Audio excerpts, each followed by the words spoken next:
Hello बच्चों, चलिए solve करते हैं question.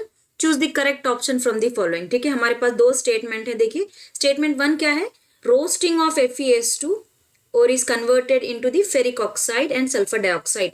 The equivalent mass of FeS2 is equal to molecular weight by 11।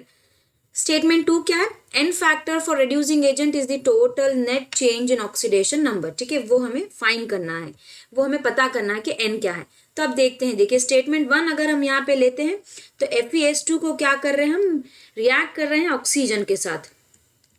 तो ऑक्सीजन के साथ जब ये रिएक्ट हो जाता है, फॉर्म हो रहा है Fe2O3 प्लस हमारे पास है सल्फर डाइऑक्साइड। जब हम इसे बैलेंस कर लेंगे तो हमारी इक्वेशन हो जाएगी 11O2 gives 2Fe2O3 plus 8 sulphur dioxide. ठीक है, अब देखिए जब हम यहाँ पे कंसिडर कर लेते हैं, हमारा 1 मोल अगर हम ले रहे हैं यहाँ पे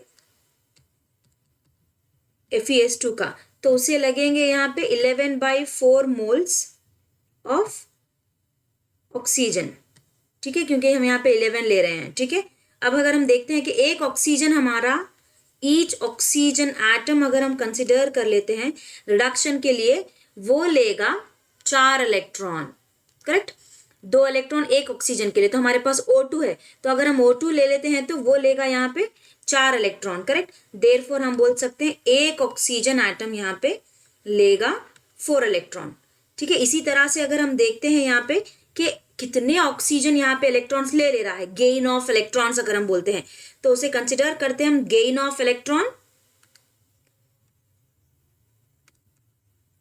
gain of electrons by oxygen. तो ये हो जाएगा 11/4 इंटू 4, तो ये हो जाती है हमारी 11 वैल्यू। ठीक है, इसी तरह से हम क्या बोलेंगे, number of electrons lost by FeS2, वो भी हो जाते हैं यहाँ पे 11।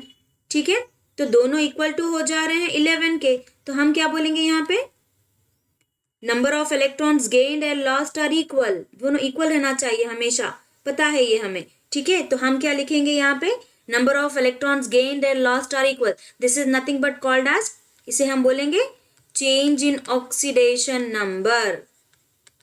ठीक है, तो अगर इसे हम चेंज इन ऑक्सीडेशन नंबर बोल रहे हैं तो हमारा क्या हो जाता है यहाँ पे, इक्विवेलेंट वेट। हमें पता है equivalent weight equal to molecular weight divided by change in oxidation number, जो कि हमारा n फैक्टर है। ठीक है, ये हमारा जो है ये n फैक्टर है, तो हम क्या बोलेंगे यहाँ पे, दैट इज इक्वल्स टू 11। तो ये हमारा करेक्ट स्टेटमेंट है, और n फैक्टर हमारा एक total net change in oxidation number है। तो दोनों स्टेटमेंट करेक्ट है और ये उसका करेक्ट एक्सप्लेनेशन भी है। करेक्ट, इसका करेक्ट एक्सप्लेनेशन ये है। तो यहाँ पे हमारा करेक्ट स्टेटमेंट जो रहेगा वो A हो जाएगा। तो हमारा ऑप्शन यहाँ पे रहेगा A।